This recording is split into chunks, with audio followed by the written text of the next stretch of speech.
Hey, Vince Polito here. So this video is for parents who would like to restore their communication with their children. And I'm going to teach you a little bit about what's actually getting in the way between the parent and the child as far as communication goes, and what you can do about it, how you can take some steps or make some approaches to restoring communication, open, honest, and authentic communication with your child, and a little guided process that will give you some relief at the end of this video from whatever it is you're experiencing relating this breakdown in communication. Give you a chance to explore and release some of the tension, some of the emotional blocks, some of the mental confusion that you might have, and some of what's going on in your body even. So stay tuned for that. That'll be at the very end. We'd like to close with that. Right now I'm going to go right into what's actually happening in communication when it's breaking down. So you may be looking at your child and noticing that they're not listening, or you're yelling and screaming at them, or they're yelling and screaming at you, and this form of communication is clearly not working. And you don't seem to understand why it's there, or maybe you do have a sense of why it's there, but you don't seem to be able to get out of it. So I want to help you understand what's going on mechanically speaking in you and also in your child or your children. There's some basic laws to how human beings function, and there's this first rule of performance. In other words, this first rule of behavior, human behavior, that's very simple. We never, ever behave apart from how we perceive something, or we always behave in relationship to how we perceive a situation.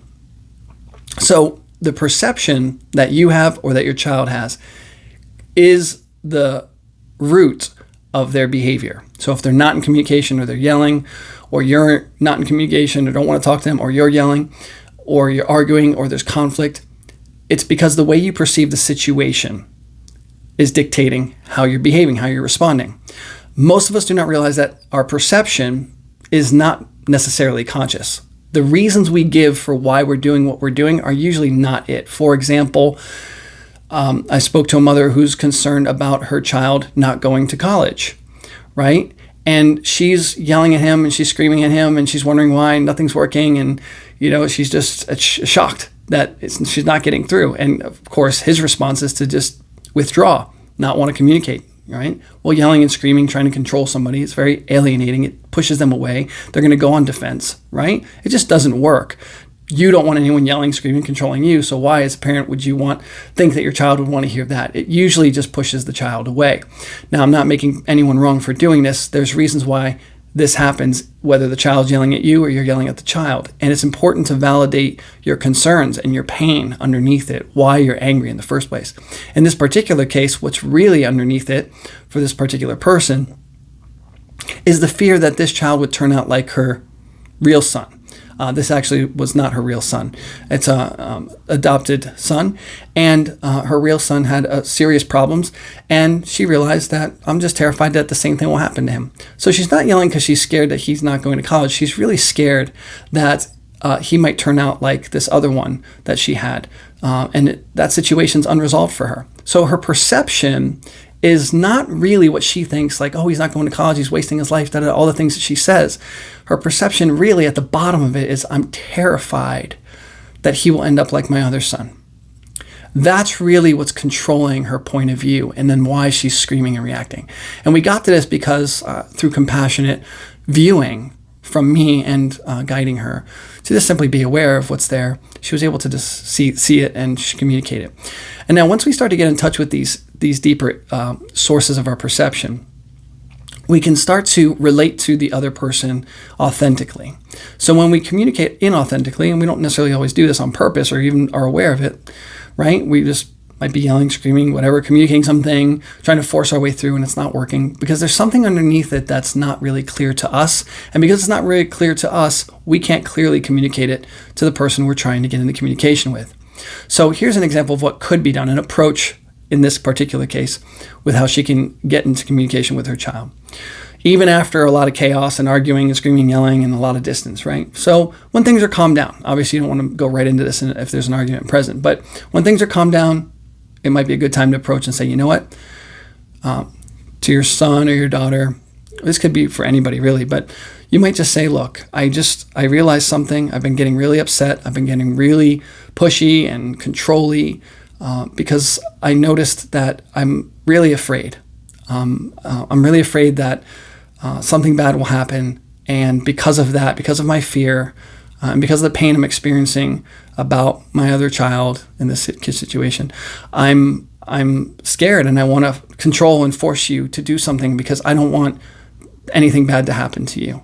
And so I've been acting this way, and I've been yelling, and I realize it doesn't work, and it's pushing you away, and I'm sorry for that. And I would like to restore our communication, and and just try sharing with one another in a different way. Now, if you heard what I just said as a model or as an example of communication, you can try this on and test it for yourself. First, you're going to have to get in touch with what's really there for you. And like I said, at the end of this video, I'll give you a guided process that may help you do that if that's what you're looking for and you're willing to look for that. That's one approach. It doesn't make you wrong. It doesn't make anybody wrong. This is not about being guilty or feeling guilty. It's about just admitting that, hey, I was out of touch with something. I didn't realize how scared I was and what was really motivating me, but now I'm aware. Now, of course, you have to take a look and see what's really driving you to be so intense, or maybe have communicated in a way that doesn't work for your child. And you really have to take a look.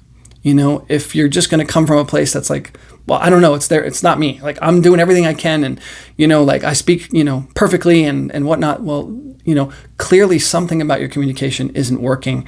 And whether you think it's perfect or not may be irrelevant because they don't see it as such. And so you might want to take a second look and just challenge yourself and say, is my communication really effective here? And is there a possibility that something else would work where what I'm doing isn't working?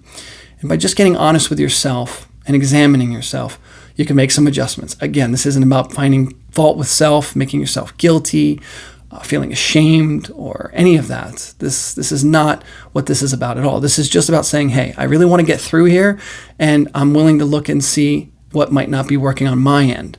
So as a parent, I really urge you to start taking responsibility in this manner and learn how to communicate in this way with your child, because they'll model back to you what you're doing. So if you approach them gently and just share, like I said, some level of responsibility where you might be pushing them away, you might not be understanding what their needs are, maybe you're not really hearing their point of view, that will start to draw them in. All right, so let me give you some more approaches too. After I express what's going on in their world. So from their point of view, you might seem threatening. Now, on one hand, maybe they know that you've loved them and you've taken care of them and they feel that, but now all of a sudden there's this fear because maybe there's something you've done or said, or they feel like what you believe is different than what they've come to believe, or what you choose for them is not what they're choosing for them. There could be various reasons for disagreement inside of the relationship. You get to examine that. I'm only going to give a few examples here. I'm not saying these are the only things that are going on, but I'm hoping that inside of this general and somewhat specific conversation, example I'm giving you, you'll be able to find something for yourself and implement it. But the child's view is, at some level, if they're withdrawing, you're occurring to them as threatening, dangerous, or someone who won't hear them because maybe they've tried sharing and they feel like they maybe just don't belong in the communication. It just doesn't work. And if you're more powerful than they are, they perceive you to be as more powerful than they are, then of course they're not going to try and be powerful and talk and force their way through. They're going to just withdraw and disappear, disassociate from you completely. And if that's what you're experiencing, just know that their perception of you is someone they can't open up to. You won't understand. You don't care, whatever they think. I'm not saying it's the truth, but they have some perception for whatever reason. And it's just important to understand that their perception is what it is. Whether you agree with it or not doesn't matter. What matters is what's going on in their world. And it really behooves you to consider what's going on in their world. All right. So once you can start to reflect on that and just admit that, hey, they have a perception of me. It may not be the truth, but it is their perception. So then you can start to explore that with them. And then you can check in with them. You can say, look, I realize that there's something maybe in my communication and the way that we relate to each other that doesn't seem to work for you. I'm interested in hearing what's your point of view here. What do you see? What is it about my communication or this dynamic that doesn't work for you? And then just listen to what they say and thank them. Do your very best to not react, to defend, to justify, no matter what they say. Even if they're like, well, I can't trust you and you don't care and it just feels like you don't care about me and whatever. The first thing you want to do is say, but I do care about you. I've done this, I've done that. You got to let all that go. Something about something you're saying or doing or not saying is, for whatever reason, they're interpreting that as you don't care. So just get it. Let them know that you understand. Thank you for letting me know what's there for you, honey, or whatever you would say to them. I appreciate you letting me know. Is there anything else? Okay, that's the approach you want to take. That will open them up to speak with you. All right, so those are a few little approaches you can take. There are so many. All right, I have plenty inside of core communication. This is what we do. We just create approaches to communicating and getting in touch with oneself authentically and then sharing authentically. And it just restores communication. It's beautiful because we communicate from the core. Now I'm going to give you a guided process, like I said, to wrap up this video so you can explore a little bit more about what's going on in your world. And if you'll join me, all you need to do is just sit comfortably or lay comfortably. The idea here is to let go of any tension or stress in the body and just release the body momentarily so that you could just be exactly as you are without doing anything, without controlling anything, without needing to change anything, but just be. And just start to notice your breath and feel into your body and notice if there's any tension in the head, neck, or shoulders and start to release the body.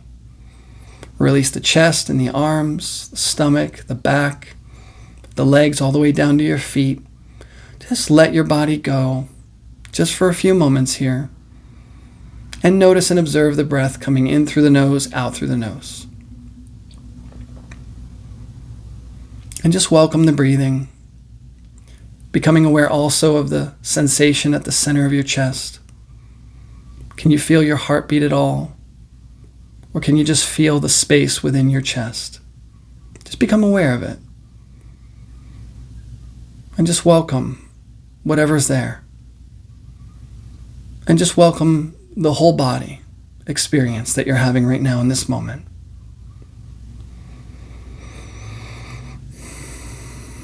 And you can close your eyes or keep them open, whatever works for you.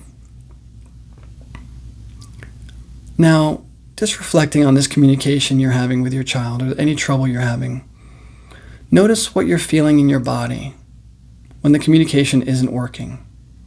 What do you feel in your body and where do you feel it? Just notice.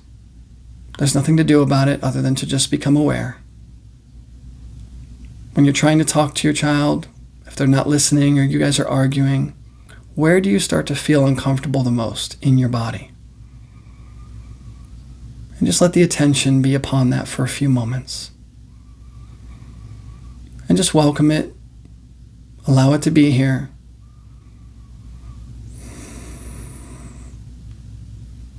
Good. And just begin to feel what it is really that's going on inside of you. What is the fear that you actually have? Just become aware of it. What are you afraid of for your child or for you in this situation? And just welcome this fear. Allow it to come into awareness, to be just as it is. And notice where you feel the fear in your body. And just allow that to be just as it is. And you may notice that just by observing it, you start to feel a little bit of relief. If not, that's okay. Just keep observing it and allowing it. Relaxing any need to change, control, or fix it. Good. Let's take a breath through the nose in and through the mouth out. Take a breath in and hold. Hold the breath. Relax the body. Swallow. And just make your lips open and slowly release.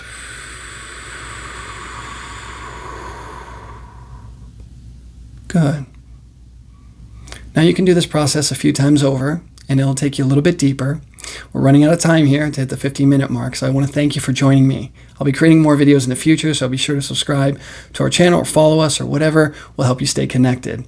It is possible to restore communication with your child or with your children and to make peace with yourself. Inner Coaching makes that possible. If you want to learn more about us, you can visit innercoachingacademy.com, and I look forward to connecting you in the near future. Take care.